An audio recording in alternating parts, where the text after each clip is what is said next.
मैंने e books बनाई है कुछ फैब्रिक और बेडलिन की, ये आपके सामने आ रही होगी। और किसकी बनाई है? चावल और फैब्रिक की बनाई है, नहीं चावल और बाथरोब्स की बनाई है।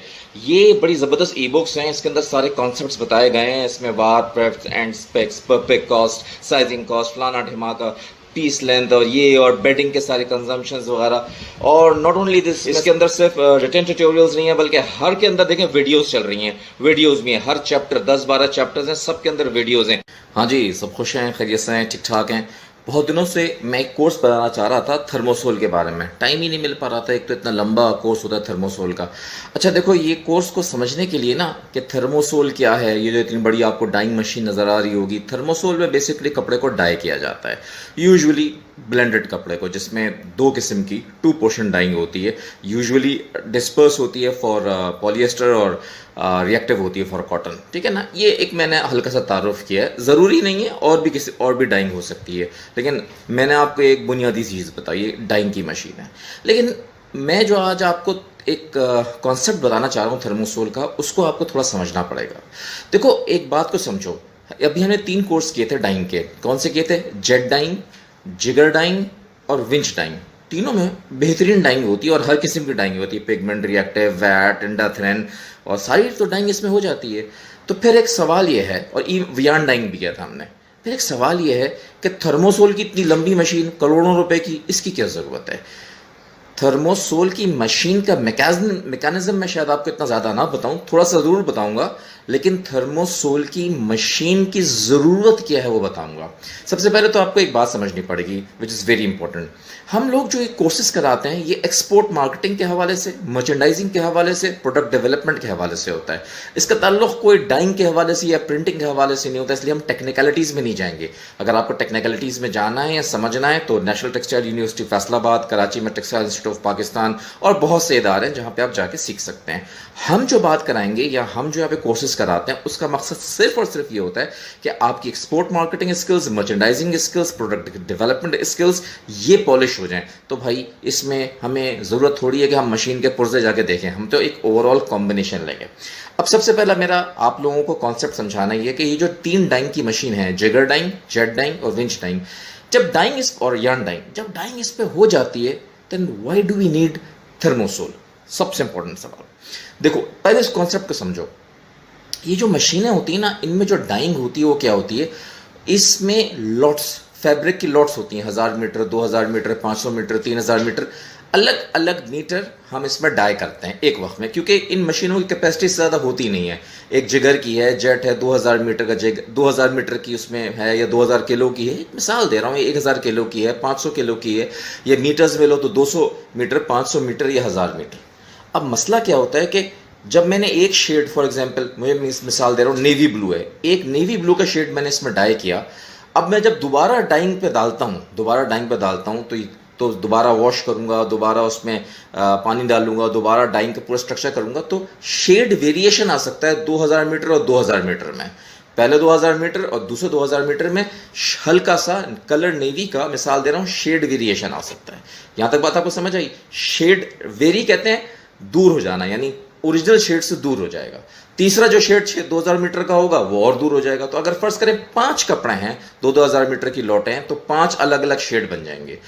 बहुत सी इंडस्ट्री के अंदर ये नहीं चल सकता, जैसे अपैरल इंडस्ट्री है, शर्ट की है या आपकी पैंट की है, उस इंडस्ट्रीज में इतना वेरिएशन नहीं चल सकता, क्योंकि इनके कैटलॉग्स बने हुए होते हैं और वो कैटलॉग्स भेज देते हैं। पाकिस्तान में भी बड़े बड़े आउटलेट्स हैं जहाँ कैटलॉग्स बने होते हैं, उसमें कलर लिखा होता है। अब आप 2 मिनट के लिए सोचो ना, 1 मिनट के लिए आप एक कलर देख के जाते हो और आपके जहन में एक कलर है और आप एक कलर देख कर आए हो, और आप फर्ज करो कराची में एक जगह है, मैं एक मिसाल दे रहा हूँ कि आपने तारिक रोड पे एक कलर देख कर आए हो, उसी की एक शॉप, जरा गौर से सुनना, उसी की एक शॉप जो है वो क्लिफ्टन में है। आपने सोचा चलो यार तारिक रोड वाली शॉप में देख तो लिया था, लेकिन मैं जो रहता हूँ, फर्ज करो जैसे मैं रहता हूँ डिफेंस में, तो मेरे लिए क्लिफ्टन करीब है, मैं वहाँ जाता हूँ। अब मैं वहाँ जाके देखता हूँ तो 2000 मीटर जो पहली लॉट है वो गई हुई है वहाँ पे तारिक रोड में, और 2000 मीटर जो दूसरी लॉट है वो आई हुई है क्लिफ्टन में।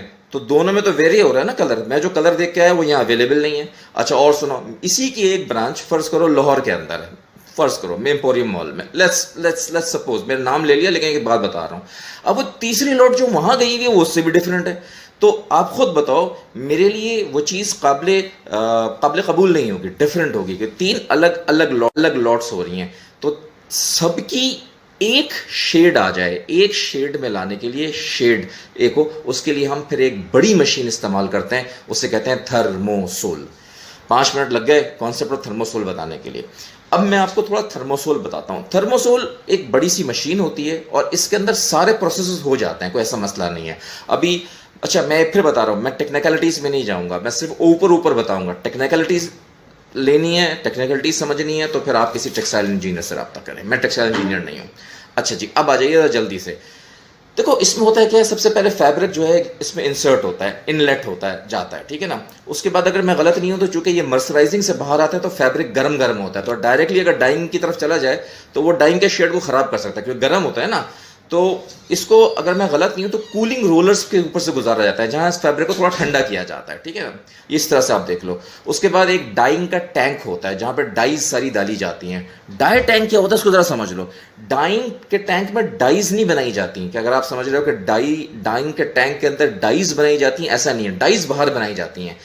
कलर फिक्सेशन, कलर चीज़ें, ये सारा काम जो होता है ना, और ये जो बाइंडर वाइंडर जो कुछ, वो बाहर किया और फिर टैंक में डाल दिया जाता है, और टैंक हस्ब ज़रूरत उसके डाइंग डिपार्टमेंट में देता रहता है। फिर ये डाइंग में चला जाता है। डाइंग में होने के बाद जब डाई हो जाता है तो फिर इस कपड़े को थोड़ी हवा लगवाते हैं। इसको शायद एयरिंग जोन कहते हैं, ऐसी कुछ नाम था।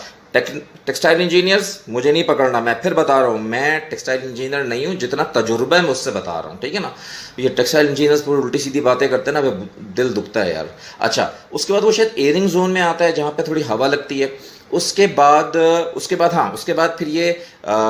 फिर ये कूल होता है, ठंडा होता है। उसके बाद ये क्यूरिंग में जाता है। क्यूरिंग में नहीं, हाँ, एयरिंग जोन होता है, उसके बाद ये क्यूरिंग में जाता है। क्यूरिंग में क्या होता है, इसको कलर को पक्का किया जाता है। हीट होती है ना, हीट से, खूब गर्मी से इसके कलर को पक्का किया जाता है, और उसके बाद क्यूरिंग से निकालने बस को जे बॉक्स में डाला जाता है। अच्छा, अब जरा समझना, देखो जे बॉक्स क्या जाए, जे बॉक्स एक जगह है जहां पे इसको रखा जाता है फैब्रिक को, ठीक है ना। 3, 4, 5 हज़ार मीटर रखा। सवाल ये है कि जो पीछे जो बैचर लगा हुआ है, ये नजर आ रहा है बैचर आपको, इसे बैचर कहते हैं भाई, इसकी भी तो लिमिटेशन है। इसमें भी तो 2,000, 3,000, 5,000 मीटर ज्यादा नहीं आएगा ना। तो मुझे नेक्स्ट बैचर चेंज करना होगा, अगला बैचर लगाना होगा। तो जब मैं इस बैचर को हटाऊंगा, अगला बैचर लगाऊंगा, तो 2 फैब्रिक की लॉट बन गई। पहला वाला लॉट अलग चला गया और दूसरी वाली लॉट अलग आ रही है। कॉन्सेप्ट को समझना, बहुत इंपॉर्टेंट बता रहा हूं। पहले वाली फैब्रिक की लॉट अलग चली गई, दूसरे वाले फैब्रिक की लॉट अलग जा रही है। फिर वही मसला आएगा शेड वेरिएशन का, 2 अलग अलग लॉटें बनती हैं। इसमें ऐसा नहीं होता। जे बॉक्स वो जगह है जहां पे इसके फैब्रिक को स्टोर किया जाता है, कूल किया जाता है, ठंडा किया जाता है, रखा जाता है, ठीक है ना। पीछे से बैचर चेंज कर देते हैं और नया बैचर का नया फैब्रिक लगा देते हैं, और वो इसी प्रोसेस से आता है और इससे कनेक्ट हो जाता है। अब एक ही शेड कंटिन्यूस चलेगा। तो अब एक बैचर में फॉर एग्जांपल 5,000 मीटर है और मैं 20 बैचर भी लगाऊं, 1,00,000 मीटर है, तो शेड कंटिन्यूस चलेगा। शेड में कोई फर्क नहीं आएगा, शेड बिल्कुल स्पीड से निकल जाएगा, ठीक है ना। तो इसका एक छोटा सा मैकेनिज्म है। अब मैं आपको एक असाइनमेंट दे रहा हूं, किसी टेक्सटाइल इंजीनियर से बैठ के ये सारी बातें पूछ लो जो बता रहा हूं। देखो ये बातें मैं बड़े आराम से आपको बता सकता हूँ, लेकिन टेक्सटाइल इंजीनियर सही बात कहते हैं। कभी कभी वो लोग जरा मुझे उल्टी सीधी बातें करते हैं, लेकिन बात सही करते हैं। वो ये कहते हैं कि आप चूंकि इंजीनियर नहीं हो, you don't know about machines, you don't know about mechanism, तो आप इसके डीप में नहीं जाया करो। तो मैं नहीं जा रहा, लेकिन मैं आपको एक असाइनमेंट दे रहा हूँ, या आप किसी टेक्सटाइल इंजीनियर से पूछ लीजिएगा। देखो सबसे पहले फैब्रिक इनलेट होती है, ये सब आपके सामने आ रहा है। फिर जे बॉक्स होता है, फिर डाई पैडिंग होती है जहाँ डाइंग वगैरह होती है, फिर वीटीजीआर एयरिंग जोन, मैंने कहा था ना थोड़ी हवा लगवाते हैं, उसको नेचुरल हवा लगवाते हैं, ये जोन होता है। फिर आयर ड्रायर होता है, हाँ ड्रायर रह गया था कि इसमें ड्राई किया जाता है। और फिर ड्राइंग यूनिट होता है। ये 2 किस्म के 2-3 ड्राइंग यूनिट्स होते हैं जिसके अंदर ड्राई किया जाता है। मैं वो मेरे जहन से निकल गया था। ड्राई का मतलब है उसको सुखाया जाता है, गीला होता है ना। उसके बाद क्योरिंग कहते हैं कलर पक्का करने को, एकदम पक्का कलर करने को क्योरिंग प्रोसेस है। फिर कूलिंग सिलेंडर्स है, अब जब बाहर निकल गया तो ठंडा करते हैं फैब्रिक को, और उसके बाद क्या है, फिर जे बॉक्स में रखते हैं ताकि जो दूसरा बैचर लग रहा है उससे कनेक्ट कर जाए और फैब्रिक आउटलेट, फैब्रिक बाहर निकल आया। ये मेरा आपको असाइनमेंट है। अब आप किसी भी टेक्सटाइल इंजीनियर को पकड़ लीजिएगा और उससे ये कहिएगा कि भाई मुझे ये ज़रा सिखाओ। ओके गाइज, ये मेरा टेक्सटाइल की यूट्यूब चैनल है। इसे क्या करना है, लाइक करना है, सब्सक्राइब करना है, अपने दोस्तों में शेयर करना है और मुझे मशहूर करना है। गाइज देखो, अपना खास ख्याल रखो। और आज हमारा डाइंग का पूरा कोर्स हो गया है। अब हम इंशाल्लाह स्टार्ट करेंगे लैब टेस्टिंग, और लैब टेस्टिंग के बाद हम करेंगे क्या करेंगे, फिनिशिंग करेंगे। और फिर मोस्ट प्रॉब्ली अक्टूबर नवंबर 2021 में इंशाल्लाह हो जाएगा। ठीक है, तो गाइज अपना खास ख्याल रखें।